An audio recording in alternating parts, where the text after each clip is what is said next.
Good morning everyone. Nah, hari ini Miss Yula tidak akan memberikan pembelajaran melalui Zoom karena kalian sudah melakukan olahraga ya dengan Mr. Fajar bersama-sama mulai dari kelas 1 sampai kelas 6.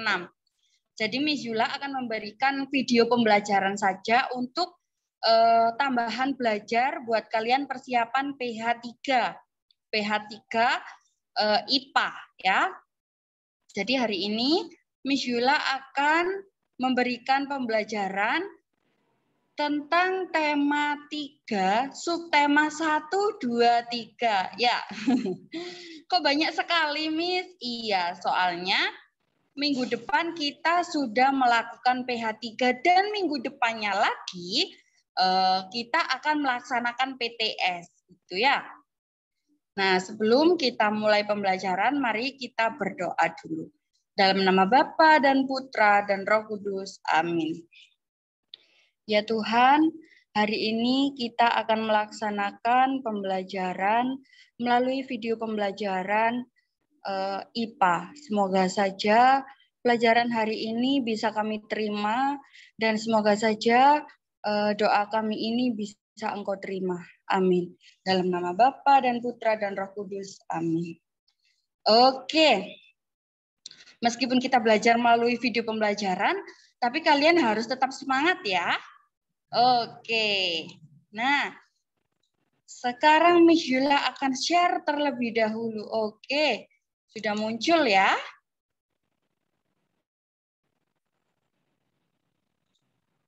Nah, sebelum kita masuk, minta tolong disiapkan dulu untuk buku bupenanya.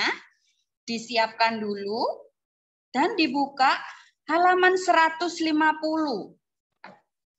Halaman 150 tentang organ-organ pencernaan hewan dan fungsinya.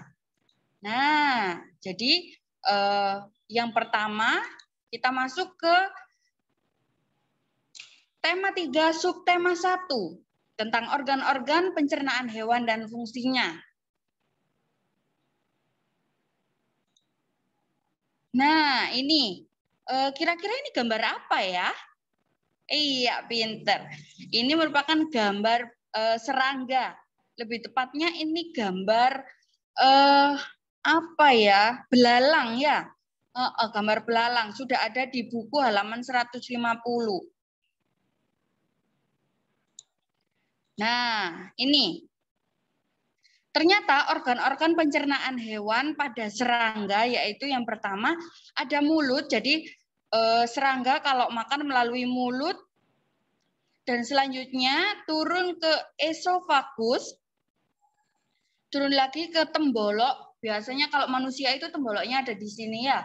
Sama kalau belalang juga ada di daerah lehernya. Nah, selanjutnya ada empedal dan ada lambung. Nah, lambung ini tujuannya untuk mengolah makanan.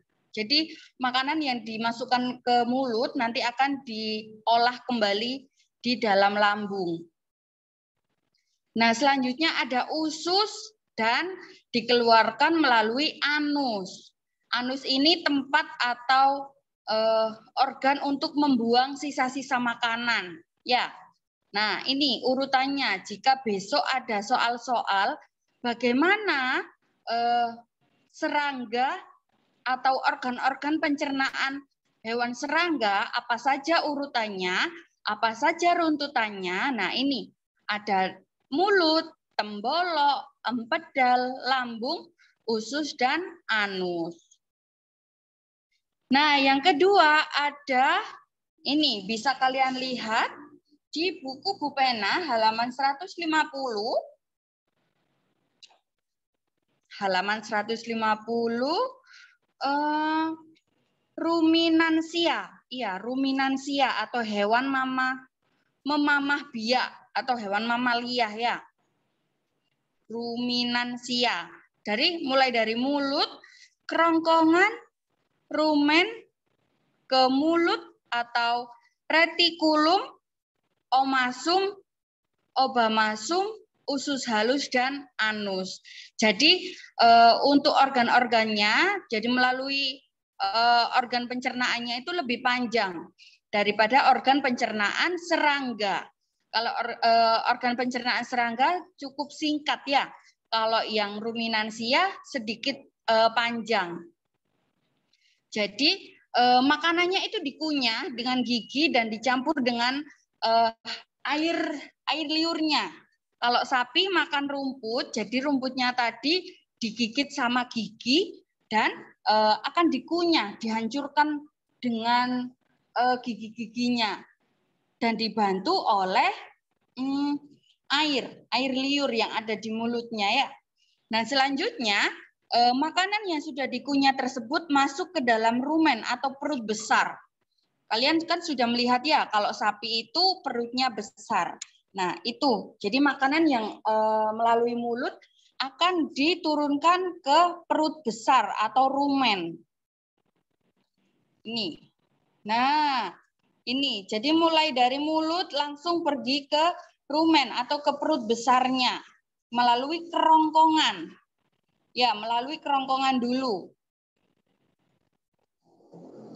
Dan selanjutnya makanan dicerna dengan bantuan bakteri lalu disimpan sementara di dalam rumen. Jadi di dalam rumen ini makanannya itu disimpan terlebih dahulu sebelum dikeluarkan, ya.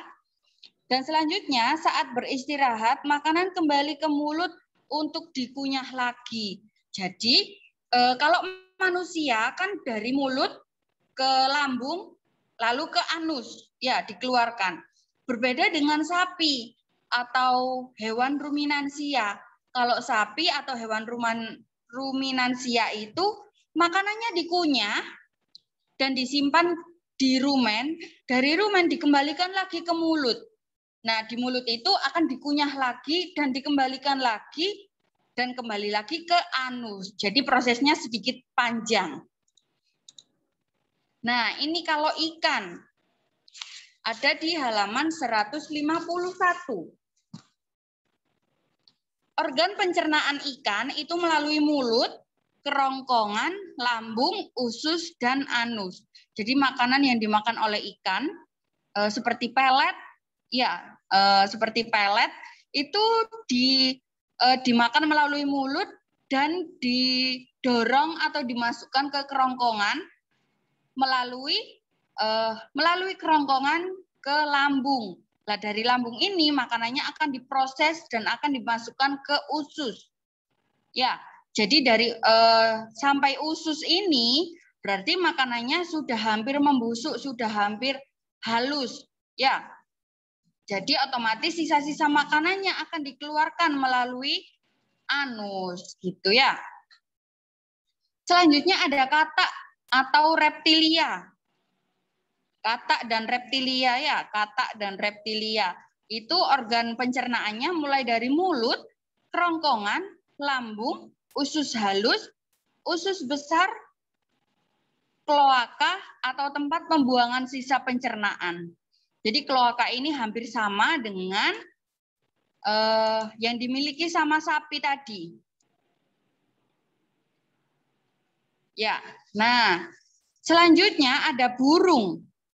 Burung organ-organ pencernaannya mulai dari mulut, jadi makanan yang dimakan sama burung itu melalui mulut dulu, lalu ke tembolok. Lah, tembolok ini akan dilewatkan melalui kerongkongan, gitu ya, dan akan dimasukkan lagi ke lambung dan empedal.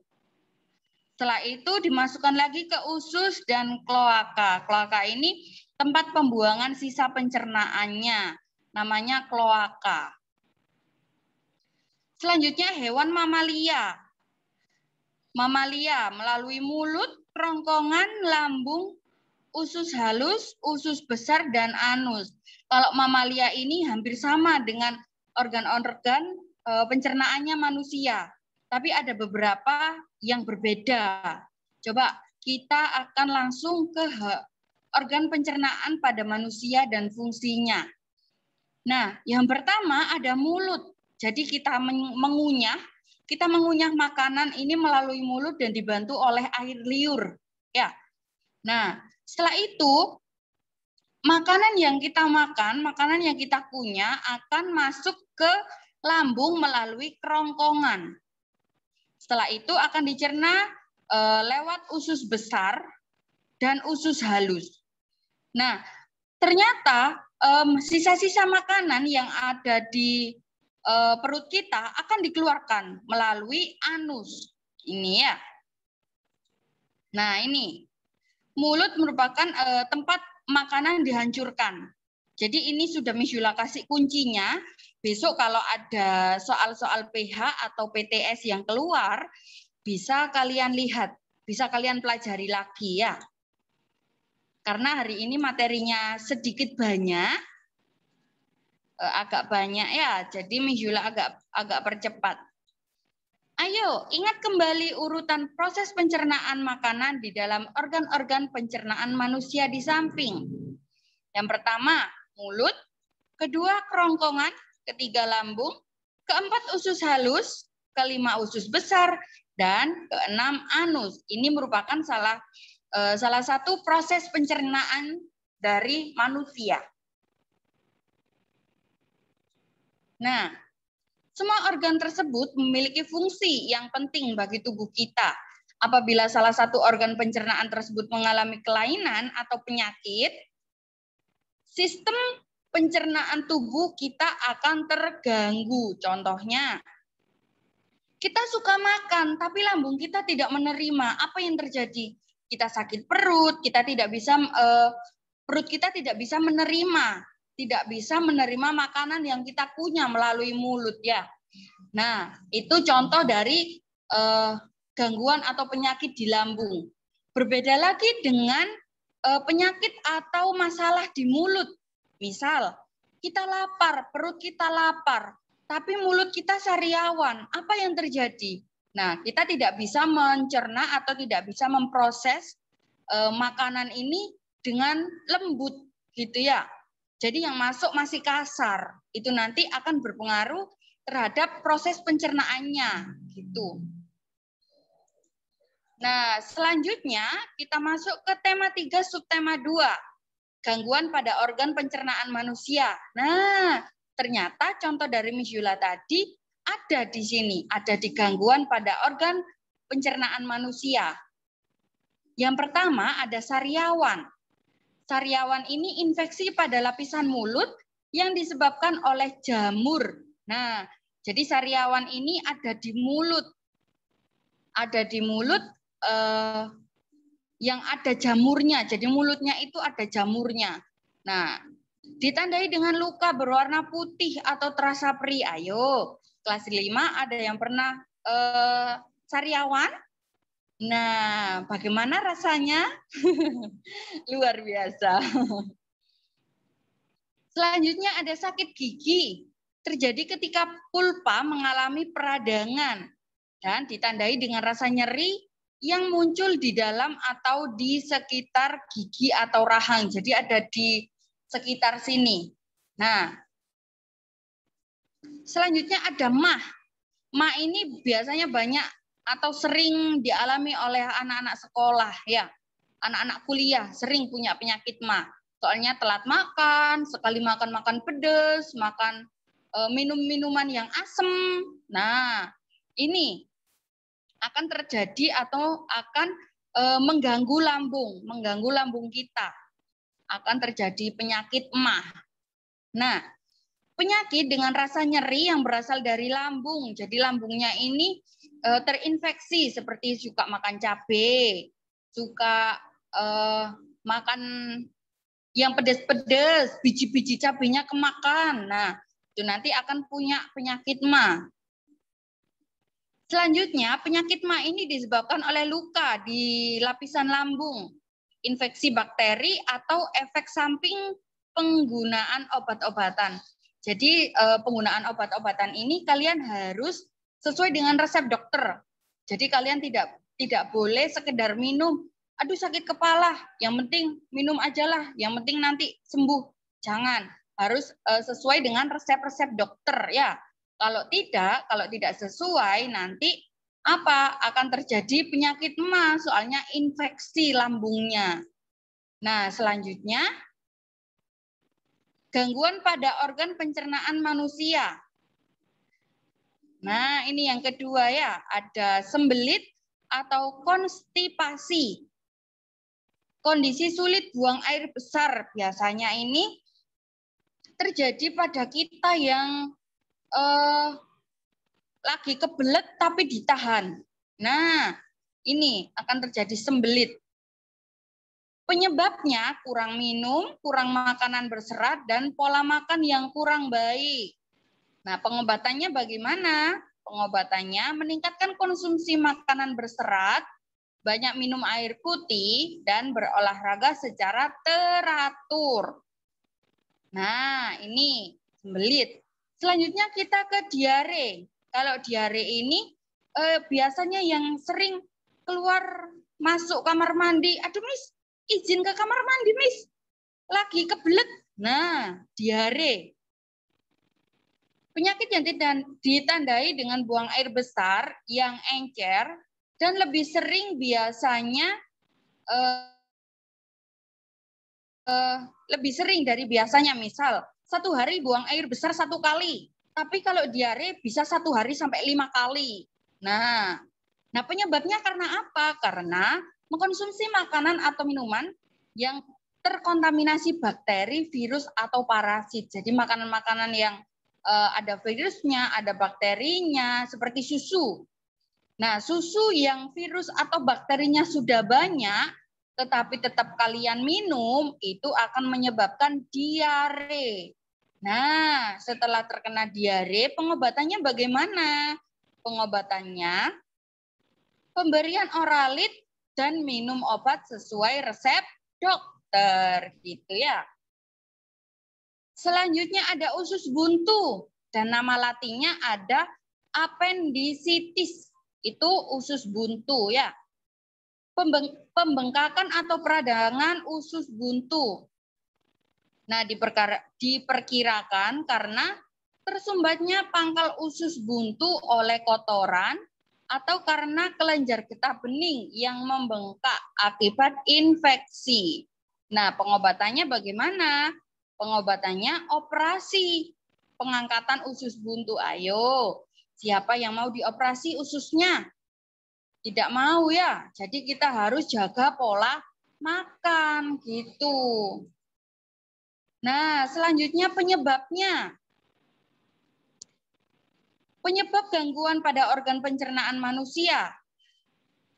Ini ada makan yang tidak teratur, bisa menyebabkan gangguan pencernaan. Lalu mengkonsumsi makanan dan minuman yang tidak bersih. Dan mengkonsumsi makanan yang telah basi. Jadi makanan-makanan yang sudah tidak layak dimakan itu tidak boleh dimakan ya. Misal ada roti nih.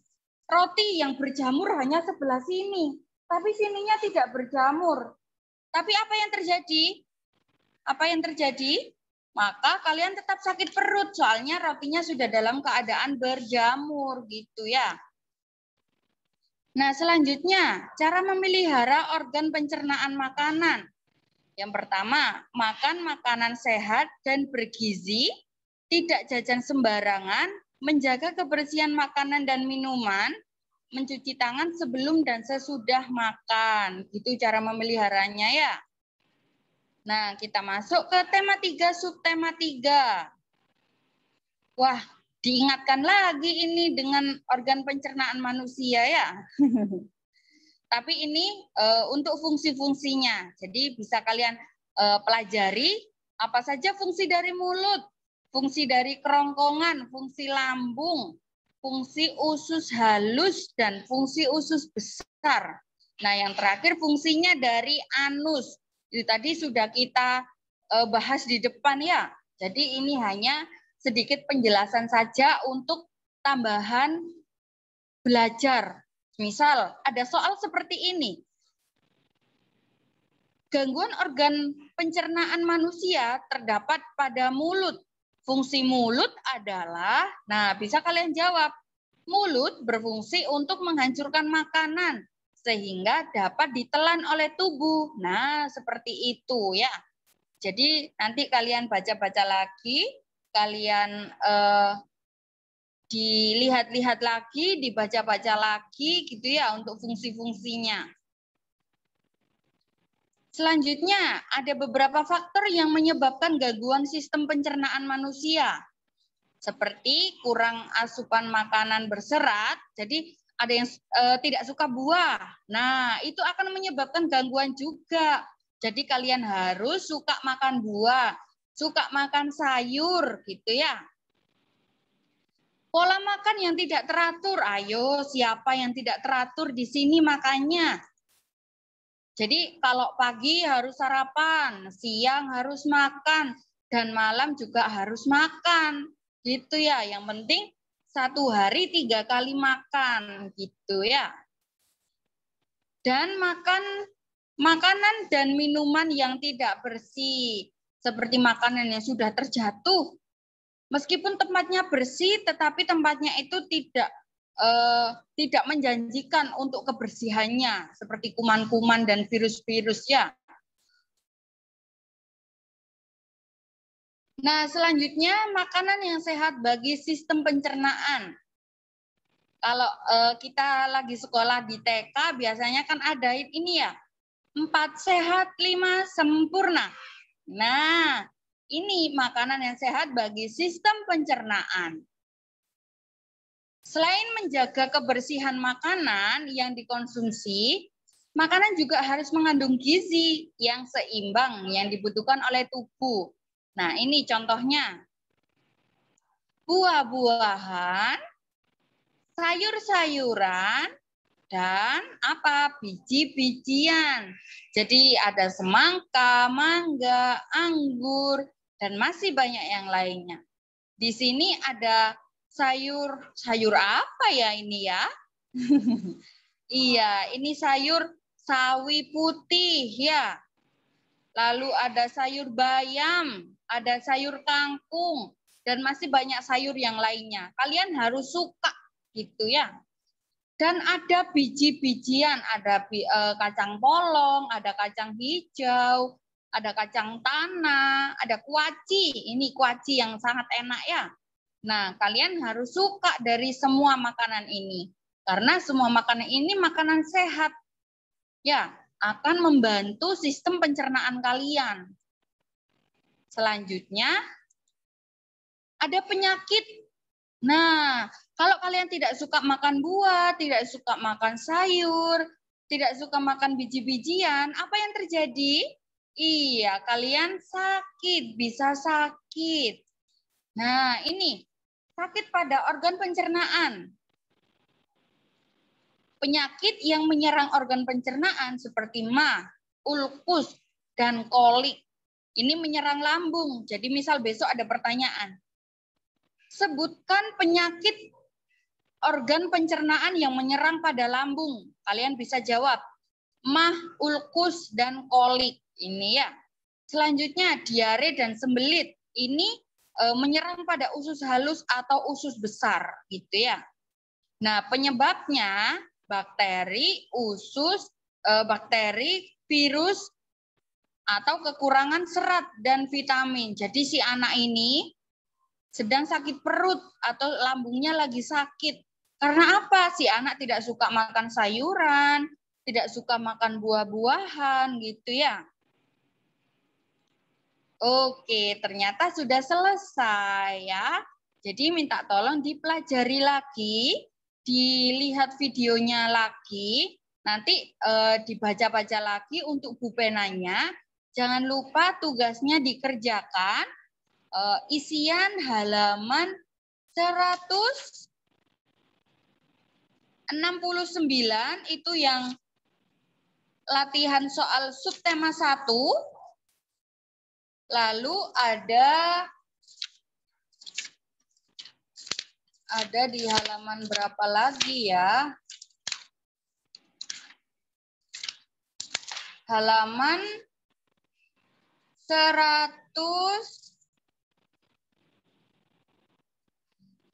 210 itu yang subtema 3. Dan yang subtema 2 ada di halaman 191. Jadi latihan Bu Pena mulai dari subtema 1, subtema 2, dan subtema 3 itu nanti kalian kerjakan dan dikirim. Karena hari ini kita tidak ada Zoom, jadi Miss Yula minta tolong untuk belajar secara mandiri. Ya. Oke, bisa dipahami? Oke. Jadi untuk pembelajaran kita Miss Yula akhiri sampai sini. Sebelum kita akhiri, kita berdoa terlebih dahulu. Dalam nama Bapa dan Putra dan Roh Kudus. Amin. Ya Tuhan, terima kasih karena kami telah belajar IPA pada pagi hari ini. Semoga saja pembelajaran ini bisa kami serap, bisa kami aplikasikan pada saat PH ataupun PTS. Amin. Dalam nama Bapa dan Putra dan Roh Kudus. Amin. Oke, thank you semuanya. Kalian good job. Bye-bye.